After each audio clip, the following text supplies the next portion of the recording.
say, if astrology were taught in schools and everyone knew their sun sign, moon sign, ascendant, and midheaven, within 2 generations, we'd see an end to violence, aggression, misogyny, racism, and any type of separatism. Everyone would see each other for what they are and draw appropriate and correct affiliation with each other.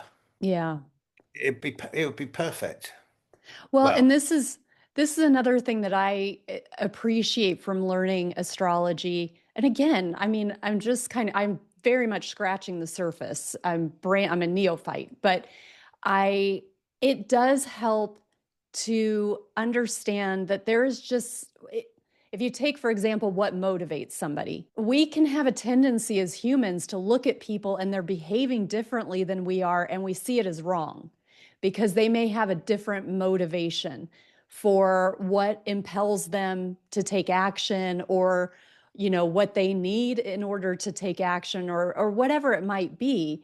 We may see it very plainly what they're, how they're behaving, and think it's wrong. Why can't they just get up and take care of this? Well, if you have the type of sign where you act instantly and maybe too impulsively by some standards, then you may see somebody else as slow, or, too cautious or whatever. But by understanding the archetypes within the signs, to me, that really helps to kind of lower the snap judgments, because there is just a different motivating factor. And to be able to be like, oh, okay, well, yeah, that makes sense that they would take their time with that. And there's this benefit to having people who are the opposite to, whatever it might be. I think I have like 5 or 6 air signs and 5 fire signs or something, and like no earth and maybe 1 or 2 water signs.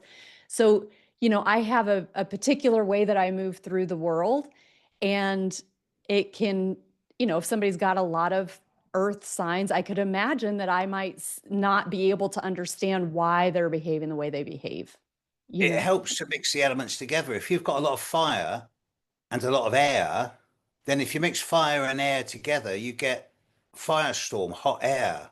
So it blows through really fast and it warms everything up. If you've got a lot of people who've got, say, a lot of water and a lot of earth, then that makes mud. Fire and earth is lava, slow burn, but unstoppable. Air and water is rain. So you can draw these kind of generalized descriptions